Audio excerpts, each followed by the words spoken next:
मेरे YouTube page astronomy पर आपका स्वागत है। नमस्कार, मैं हूं नरेश कुमार। सबसे पहले उन दर्शकों का धन्यवाद जिन्होंने पेज को सब्सक्राइब किया है, पेज के वीडियोस को शेयर कर रहे हैं, लाइक कर रहे हैं और कमेंट बॉक्स में अपनी राय भी भेज रहे हैं। दोस्तों, शनिदेव अस्त होने जा रहे हैं। 12 फरवरी से लेकर 17 मार्च तक शनि अस्त रहेंगे। ये अस्त स्थिति कुंभ राशि में आ रही है क्योंकि कुंभ राशि में शनि का गोचर हो रहा है। फिलहाल सूर्य मकर राशि में गोचर कर रहे हैं। जैसे ही वो कुंभ राशि में जाएंगे उसके बाद शनि के 15 डिग्री के भीतर आते ही शनि को अस्त कर देंगे। सूर्य के बाएं या दाएं दोनों तरफ शनि 15 डिग्री के आसपास हों तो शनि की स्थिति अस्त वाली हो जाती है। और शनि जब अस्त हो जाते हैं तो क्या फल करते हैं इस पर चर्चा करेंगे, लेकिन सबसे पहले ये बताएंगे कि शनि को इतना जो है वो मारक क्यों समझा गया है।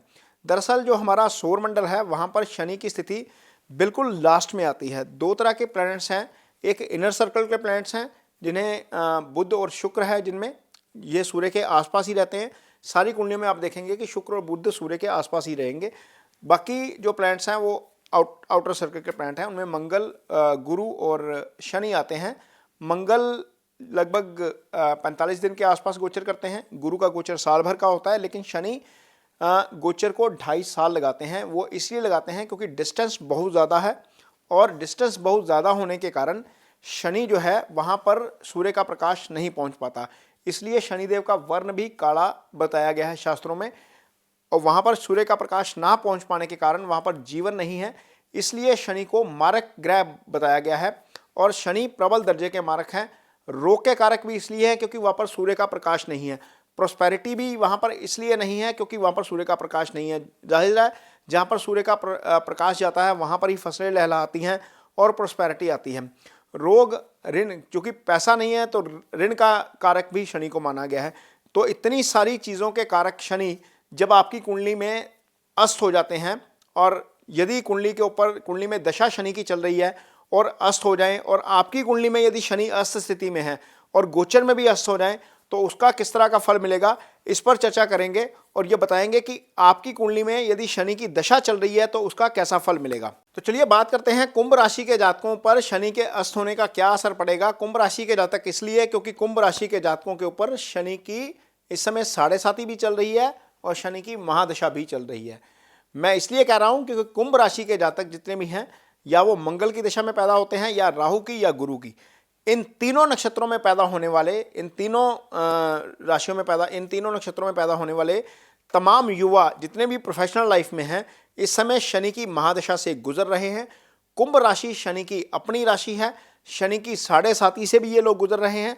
कुंभ राशि के जातकों के लिए शनि लगन के साथ साथ, राशि स्वामी के साथ साथ 12वें भाव के भी स्वामी बनते हैं, लिहाजा वो 12वें के भी फल करते हैं।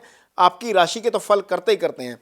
अब दशानाथ भी वही, आपकी कुंडली में 7.5 भी उसी की, और आपकी कुंडली में राशि का स्वामी भी वही, और वही शनि अस्त हो जाए तो क्या स्थिति रहेगी।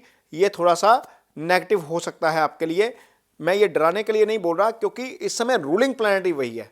आपकी तो जिंदगी में आपके तो लगन के स्वामी यानी कि राशि के स्वामी वही हैं, महादशा नाथ वही हैं, और 7.5 भी शनि की आपके ऊपर चल रही है।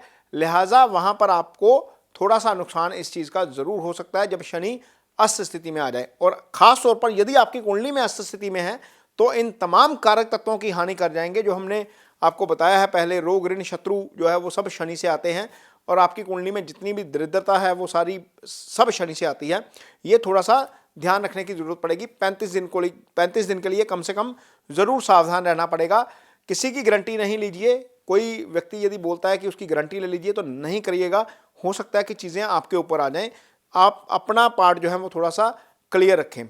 शनि जब चंद्रमा के ऊपर से गोचर करते हैं, चंद्रमा चूंकि मन का कारक है इसलिए मन को पीड़ा होती है, मन को व्यथित करते हैं। शनि क्रूर ग्रह हैं, शनि की दृष्टि भी खराब है, शनि का चंद्रमा के ऊपर से गोचर भी खराब है। शास्त्र कहते हैं जब शनि चंद्रमा के ऊपर से आता है तो आपको मानसिक तौर पर बेचैनी मिलती है। आप अपना काम उस फुर्ती के साथ, उस उत्साह के साथ नहीं कर पाते जिस फुर्ती और उत्साह के साथ आप करते हैं, क्योंकि शनि मंदगामी ग्रह है, ये सुस्त बना देता है। आप आज का काम कल पर छोड़ते हैं।